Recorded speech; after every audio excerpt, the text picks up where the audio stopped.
Professor Yunus ক্ষমতা নেওয়ার পরে ইউরোপে একটা কথা বলছিলেন, সেটা হইতেছে গত 15 বছরে অর্থনৈতিক প্রবৃদ্ধির নামে হাসিনা সরকার যা বলছে সব মিথ্যা এবং বানোয়াট। অনেকে মনে করছিল এটা নতুন কি, সব সরকার তার আগের সরকার নিয়ে সব সময় খারাপ কথা বলে, তো প্রফেসর ইউনূসও বলিছে। প্রফেসর ইউনূসও তার ব্যতিক্রম না, কিন্তু আসল বিষয়টা একদম আলাদা। উনি এই কথাটা বলছিলেন ওয়ার্ল্ড ইকোনমিক ফোরামে। ওয়ার্ল্ড ইকোনমিক ফোরামে আলোচনা হওয়া মানে বৈশ্বিক নেতারা সেই বিষয়টাকে গুরুত্বপূর্ণ বলে মনে করছেন। এর ফলে আন্তর্জাতিক মহলে সেই বিষয় নিয়ে সচেতনতা বৃদ্ধি পায়।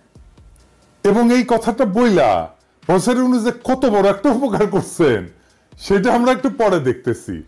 আমরা ব্যাপারটা একটু বুঝে দেখি যে কেন উনি বলছেন যে উন্নয়নের গল্পটা ভুয়া। হাসিনার লোভ, নির্বুদ্ধিতা আর তার পরিকল্পিত দুঃশাসনের ফল আমাদের এইভাবে ভোগ করতে হবে। তারপরে অনেকে বলে আগেই ভালো ছিলাম, কি দুর্ভাগ্য আমাদের। অন্যদিকে প্রফেসর ইউনূস একজন পণ্ডিত ব্যক্তি, ভিশনারি নেতা এবং কল্যাণকামী মানুষ। উনি চেষ্টা করছেন যেন দেশের মানুষ এই বিপদের হাত থেকে রক্ষা পায়।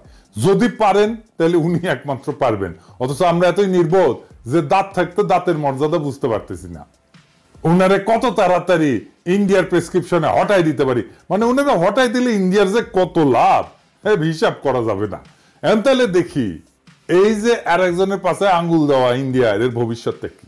হাসিনা এবং তার দোসররা যে কারণে এই যে মিথ্যা উন্নয়নের বয়ান ছাপাইছিল, এটার কারণটা হচ্ছে অর্থনীতি এমন একটা বিষয় যেটা একদম সত্য একদম মিথ্যা এরকম কোনো বিষয় না। তাই এমন একটা বিজ্ঞান বা দর্শন যেটা দিয়া আসলে সীমিত রিসোর্স কিভাবে ব্যবহার করলে মানুষের এবং দেশের আনলিমিটেড প্রয়োজন মেটানো যায়, সেইটাই হইতেছে অর্থনীতি। অর্থনীতির একটা ফ্লেক্সিবিলিটি আছে। হাসিনার অর্থনীতির এই ফ্লেক্সিবিলিটির সুযোগ নিয়ে একটা বয়ান তৈরি করছিল যে 2026 সালে দেশটা একটা মধ্যম আয়ের দেশে উন্নীত হবে। তার জন্য যত রকম মিথ্যা তথ্য দেওয়া প্রয়োজন তাই সে করছে। যেমন অর্থনীতির প্রবৃদ্ধির হার এবং ফুলায় বাবায় জিডিপির বিশাল আকার তৈরি করছে। ফলে যা হয়েছে, দেশে প্রচুর পরিমাণে অর্থ বিনিয়োগ করছে আন্তর্জাতিক দাতা দেশ। হাসিনার তার দোসররা বেশিরভাগ লুট করে পাচার করছে আর ঋণের বিশাল বোঝা চাপাই দিছে জনগণের মাথায়।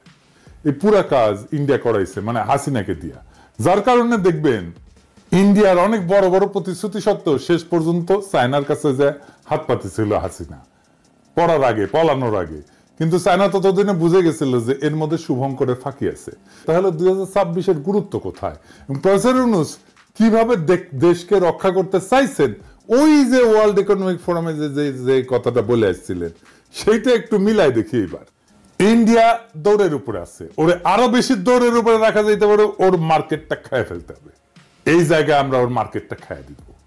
বাংলাদেশ ইন্ডিয়ার জন্য একটা বড় মার্কেট, কাজেই ইন্ডিয়াকে বুঝতে হবে যে বাংলাদেশের সাথে টাল্টি বাল্টি করে পার পাওয়া যাবে না। হাসিনাকে বাংলাদেশের হাতে তুলে দিতে হবে বিচারের জন্য, অথবা দৌড়ের উপরে থাকতে হবে, নতুন মার্কেট খুঁজতে হবে বাংলাদেশে, যে মার্কেট তারা হারাবে।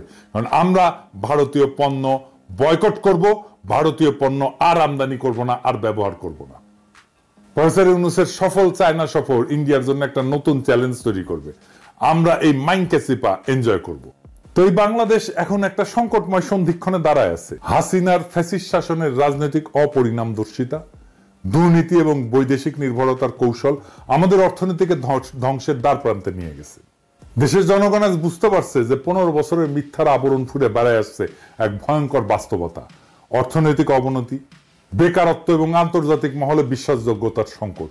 কিন্তু ইতিহাস সাক্ষী, কোন স্বৈরাচারী চিরকাল টিকে থাকতে পারেনি, হাসিনাও টিকে থাকেনি। আজ বাংলাদেশে যে পরিবর্তনের ঢেউ উঠছে তা থামানো যাবে না। প্রফেসর ইউনূসের নেতৃত্বে আমরা একটা নতুন অভিযাত্রার সূচনা করছি, যেখানে সুশাসন, জবাবদিহিতা, অন্তর্ভুক্তিমূলক অর্থনীতির ভিত্তিতে একটা নবযুগের সূচনা হবে। আমাদের নতুন নতুন আইডিয়া দিয়ে আমরা নতুন নতুন অপরচুনিটি, নতুন নতুন সুযোগ সৃষ্টি করব। সমস্যাকে আমরা সুযোগে রূপান্তরিত করব। 2026 সালের মধ্যম আয়ের দেশে উত্তরণের পথে হাসিনা সরকারের কৃত্রিম সাফল্যের ফাফাদম্ভের মুখোশ উন্মোচিত হচ্ছে।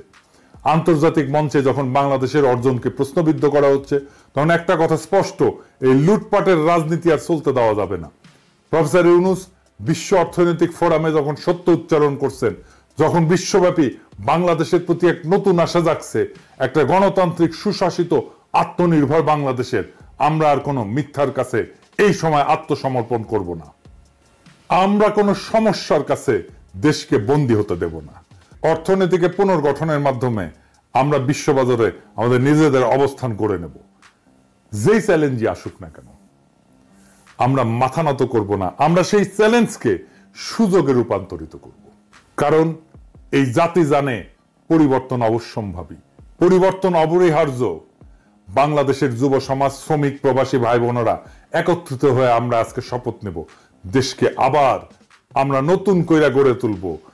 দেশের সামনে সমস্ত সমস্যার পাহাড়কে আমরা একসাথে সরাবো।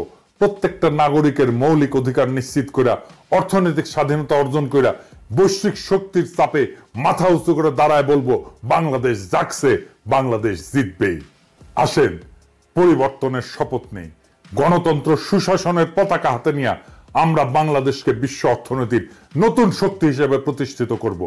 সময় আসছে সৃজনশীলভাবে নতুন বাংলাদেশ গড়ার।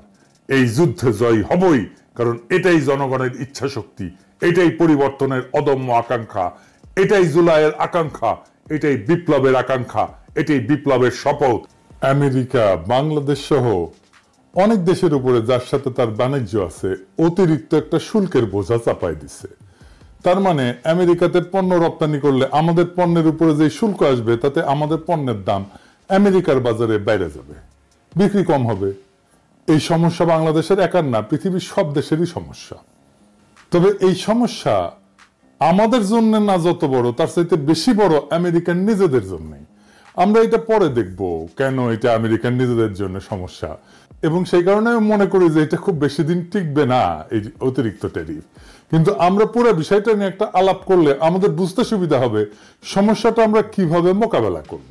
আমরা কিছু র্যাডিক্যাল পদক্ষেপ নিতে হবে। আমি জানি না প্রফেসর ইউনূসের সরকার এই পদক্ষেপ নিবে কিনা, কিন্তু আমার বিবেচনায় একটা ক্যালকুলেটেড রিস্ক এখানে নেওয়া যায়। এই সিদ্ধান্তটা অর্থ মন্ত্রণালয় একা নিতে পারবে না, এই সিদ্ধান্ত নয় প্রফেসর ইউনূসের সংশ্লিষ্টতা লাগবে। আর আমি মনে করি না সরকারের ইন্টারনাল এক্সপার্টাইজ আছে যে যা দিয়া এই পরিকল্পনার ইম্প্যাক্ট আর কন্টিজেন্সি প্ল্যান করতে পারবে। এইটা কিভাবে করা যাবে সেটা আমি পরে বলতেছি, আগে পরিকল্পনাটা শুনেন কিভাবে আমরা এই আমেরিকান ট্যারিফের সুবিধা কাজে লাগায় বাংলাদেশের ইকোনমিকে চাঙ্গা করে দিতে পারি। বাংলাদেশ কাঁচামাল আমদানিতে এবং সব ধরনের রপ্তানিতে ট্যারিফ শূন্য করে দেবে, একদম শূন্য, জিরো ট্যারিফ। এর ফলে কি হবে? স্থানীয় উৎপাদন শিল্প শক্তিশালী হবে, কারণ কাঁচামাল সস্তায় আমদানি করা গেলে উৎপাদন খরচ কমবে। বাংলাদেশের তৈরি পোশাক শিল্প এইটা বিশ্বব্যাপী প্রতিযোগিতামূলক হবে, কারণ ফেব্রিক আমদানিতে ট্যারিফ শূন্য করলে ইউনিট প্রাইস কমে যাবে, প্রায় 15 থেকে 20% কমে যাবে। যেগুলো ফিনিশড পণ্য সেটাতে ট্যারিফ অবর্তিত থাকবে, যেগুলো আমরা আমদানি করব বিদেশি ফিনিশড পণ্য। তাহলে স্থানীয় উৎপাদকেরা বাজারে প্রাধান্য পাবে। রপ্তানিতে যদি শূন্য ট্যারিফ করি, ট্যাক্স শূন্য করে দিই, তাহলে উৎপাদন খরচ কমার পাশাপাশি রপ্তানি আয় বাড়বে। বাংলাদেশের রেডিমেড গার্মেন্টস এর রপ্তানি $50 বিলিয়ন মতো, এইটা $100 বিলিয়ন পৌঁছাইতে পারে, দ্বিগুণ হয়ে যেতে পারে। আমরা অন্য পণ্যের রপ্তানিও বাড়াইতে পারি, যেমন ফার্মাসিউটিক্যালস, চামড়ার পণ্য, আইটি সার্ভিস, নতুন খাতের বিকাশ ঘটবে এবং বিদেশি বিনিয়োগ আকর্ষিত হবে, কারণ সস্তা কাঁচামাল, কোনো ট্যাক্স নাই, অর্থাৎ সস্তা শ্রম তো আছেই। ফলে বহুজাতিক কোম্পানি বাংলাদেশে উৎপাদনের ইউনিট স্থাপনে আগ্রহী হবে। আর কি হবে? বিদেশি কোম্পানিগুলো যদি আসে, আধুনিক উৎপাদন প্রযুক্তি, স্থানীয় শিল্পে আসবে, আমরা এই প্রযুক্তি শিখব। এবং ভিয়েতনামে সেমিকন্ডাক্টর শিল্পের বিকাশে এই কাঁচামালের ট্যারিফ শূন্য নীতি গুরুত্বপূর্ণ ভূমিকা রাখছে। এবং এই করলে রেডিমেড গার্মেন্টস বলেন, প্লাস্টিক বলেন, ফার্মাসিউটিক্যালস বলেন, প্রায় 10 থেকে 15 লক্ষ নতুন চাকরি তৈরি হবে। বাংলাদেশের 84% রপ্তানি আসে রেডিমেড গার্মেন্টস থেকে। কাঁচামাল যদি শূন্য ট্যারিফ করা হয় তাহলে এই খাতের দক্ষতা এবং উৎপাদনশীলতা বাড়বে। এই যে ভিয়েতনাম কাঁচামাল আমদানিতে ট্যাক্স শূন্য কইরা 23 সালে $370 বিলিয়ন রপ্তানি করছে। চীন এইভাবে উন্নতি করছে। 2001 সালে WTO তে যোগদানের পরে কাঁচামালের ট্যারিফ কমাই দেয় বিশ্বের ফ্যাক্টরিতে পরিণত হয়েছে। আর ফিনিশ পণ্য আমদানিতে ট্যারিফ যদি অপরিবর্তিত থাকে তাহলে বিদেশি পণ্যের দাম স্থিতিশীল থাকবে, যা স্থানীয় উৎপাদকের জন্য সুযোগ তৈরি করবে। 2026-এ আমরা স্বল্প আয়ের দেশ থেকে মধ্যম আয়ের দেশ হইলে দুইটা ঘটনা ঘটবে। এক, আন্তর্জাতিক দাতা সংস্থা আমাদের দেশে অর্থের বরাদ্দ কমাই দিবে, তাতে 4 কোটি মানুষের জীবনযাত্রার মান বিপন্ন হবে। সরকার এইসব মানুষের জন্য বরাদ্দ যে ভাতা দিত সেটা দিতে হিমশিম খাবে। সামগ্রিকভাবে অবকাঠামো উন্নয়ন মারাত্মকভাবে বাধাগ্রস্ত হবে। সরকার একটা বড় ধরনের চাপের মুখে পড়বে। আর ইন্ডিয়া একটা সুবিধাজনক অবস্থানে থাকবে, কারণ সে তার মতো ব্ল্যাকমেল করতে পারবে। এই জন্যই প্রফেসর ইউনূসের সাম্প্রতিক চায়না সফরের সাফল্য দেশের জন্য খুব গুরুত্বপূর্ণ ছিল, বাংলাদেশের কাউন্টার ব্যালেন্স করার জন্য, যেন ইন্ডিয়া ওই সময়কার সুবিধাটা না নিতে পারে। আর 2 নম্বর হচ্ছে, মধ্যমায়ের দেশ হলে ইউরোপিয়ান ইউনিয়নে আমাদের গার্মেন্টস এর রপ্তানি একটা বড় ঝুঁকির মধ্যে পড়বে। আর এই সময় সবচেয়ে বেশি লাভ হবে ইন্ডিয়ার। ইউরোপিয়ান ইউনিয়ন আমাদের গার্মেন্টস এর সবচেয়ে বড় বাজার। উৎপাদিত পণ্যের প্রায় 51% ওরা কেনে। 2026-এর পর থেকে এইসব পণ্যের উপরে শুল্ক আরোপিত হবে, ওই যে হাসিনার স্বল্পোন্নত দেশে যাওয়ার জন্য। এই অল্প সময়ের মধ্যে আমরা কি আন্তর্জাতিক বাজারে প্রতিযোগিতার সক্ষমতা অর্জন করতে পারবো? যদি না পারি